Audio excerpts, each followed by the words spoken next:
Hi hello నమస్తే అందరికీ స్వాగతం సుస్వాగతం మన ఛానల్కి. మీరు కొత్తగా వచ్చినట్లయితే సబ్స్క్రైబ్ బటన్ నొక్కడం మరియు నోటిఫికేషన్ బిల్ ఆన్ చేసుకోవడం మాత్రం మర్చిపోవద్దు. తద్వారా మీరు మన కొత్త అప్డేట్ని మిస్ కాకుండా ఉంటారు. ఈరోజు వీడియోలో మనం ఒక అందమైన మరియు ఆధ్యాత్మికంగా ఉత్తేజకరమైన పండుగ గురించి మాట్లాడుకుందాం. అదేంటో కాదు, రంజాన్. ఇది భారతదేశంలో ఎలా జరుపుకుంటారు, ముఖ్యంగా ఏపీ తెలంగాణలో దీని ప్రత్యేకత ఏంటో తెలుసుకుందాం. కాబట్టి రిలాక్స్ అవ్వండి, వింటూ ఆనందించండి. ముందుకు సాగుదాం. సో రంజాన్ ఇస్లామిక్ క్యాలెండర్లో 9వ నెల మరియు ఇది ముస్లింలందరికీ పవిత్రమైన నెల. ఇది ఉపవాసం, ప్రార్థన, ఆత్మ పరిశుద్ధత మరియు సామాజిక సేవ కోసం చాలా ముఖ్యమైన సమయం. ప్రపంచవ్యాప్తంగా ముస్లింలు వెల్లువడి వెలుగులు అంటే సూర్యోదయం నుండి సూర్యాస్తమయం వరకు ఉపవాసం పాటిస్తారు.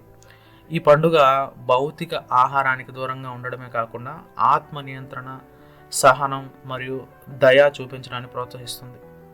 ఇది ముస్లింలు తమ ధర్మ నిబద్ధతను పెంపొందించుకునే మహోన్నత సమయం. సో ఇప్పుడు భారతదేశంలో రంజాన్ ఎలా జరుపుకుంటున్నారో చూద్దాం.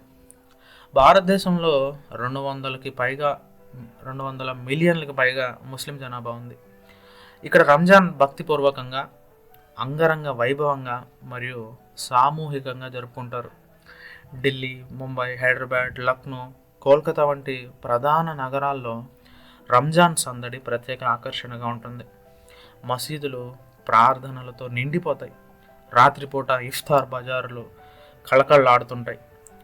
ఇకపోతే ముఖ్యంగా మనం చెప్పుకోవాల్సింది రోజా అంటే ఉపవాసం సహారి అంటే ఉదయం ఆహారంతో ప్రారంభమై ఇఫ్తార్ అంటే సాయంత్రం ఉపవాసం ముగింపుతో ముగుస్తుంది. కుటుంబ సభ్యులు కలిసి ఖర్జూరం, పండ్లు, చల్లని పానీయాలు మరియు రుచికరమైన వంటల్ని ఆస్వాదిస్తారు. ఇక ముఖ్యంగా జకాత్ అంటే దాతృత్వం గురించి చెప్పుకోవాలి. రంజాన్లో బాధితులకు సహాయం చేయడం ఒక ముఖ్యమైన అంశం. ముస్లింలు ఆహారం, వస్త్రాలు మరియు డబ్బుని పేదవారికి విరాళంగా ఇస్తారు. ఇప్పుడు ఆంధ్రప్రదేశ్ మరియు తెలంగాణలో రంజాన్ ఎలా జరుపుకుంటారో ఒకసారి చూద్దాం.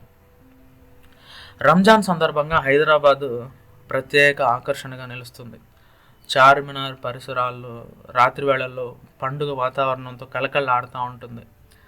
సో రంజాన్లో కొన్ని ప్రసిద్ధ వంటకాలు కొన్ని ఉన్నాయి. వాటిల్లో హలీం, సో గోధుమ, మాంసం, పప్పులు మరియు మసాలాలతో చేసిన అధిక శక్తిని ఇచ్చే ఆహారం ఇది. సో చాలా పాపులర్ ఇది. ఇకపోతే బిర్యానీ, హైదరాబాద్ బిర్యానీ హైదరాబాద్ స్పెషల్. ప్రతి ఇఫ్తార్ వేడుకల్లో తప్పనిసరిగా ఉంటుంది ఇది. ఇక చివరిది షీర్ ఖుర్మా అంటే పాలు, సేమియా, డ్రై ఫ్రూట్స్తో చేసిన స్వీట్ డిష్ అన్నమాట ఇది. రంజాన్లో మక్కా మసీదు, చార్మినార్, జమా మసీదు, షాహీ మసీద్ వంటి ప్రదేశాల్లో వేలాది మంది ప్రత్యేక తారావీహ్ ప్రార్థనలు చేస్తారు. సో ఆంధ్రప్రదేశ్లో విజయవాడ, గుంటూరు, కర్నూలు, అనంతపురం వంటి ప్రదేశాల్లో కూడా రంజాన్ సందడి చాలా విస్తృతంగానే ఉంటుంది. ఇకపోతే రంజాన్ చివరి రోజు ఈద్ ఉల్ ఫిత్ర్తో ముగుస్తుంది. ఈరోజు ప్రత్యేక ఈద్ నమాజ్తో ప్రారంభమవుతుంది. కుటుంబ సభ్యులు కొత్త బట్టలు, పండుగ భోజనం మరియు గిఫ్ట్లు ఇచ్చిపుచ్చుకుంటారు.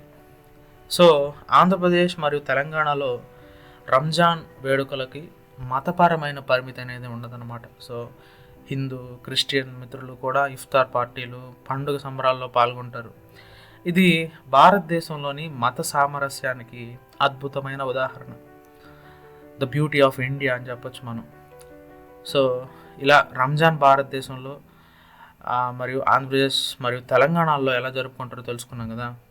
సో ఆధ్యాత్మికత, కరుణ మరియు మానవత్వాన్ని ప్రతిబింబించే ఈ పండుగ అందరికీ ఆనందాన్ని పంచుతుంది.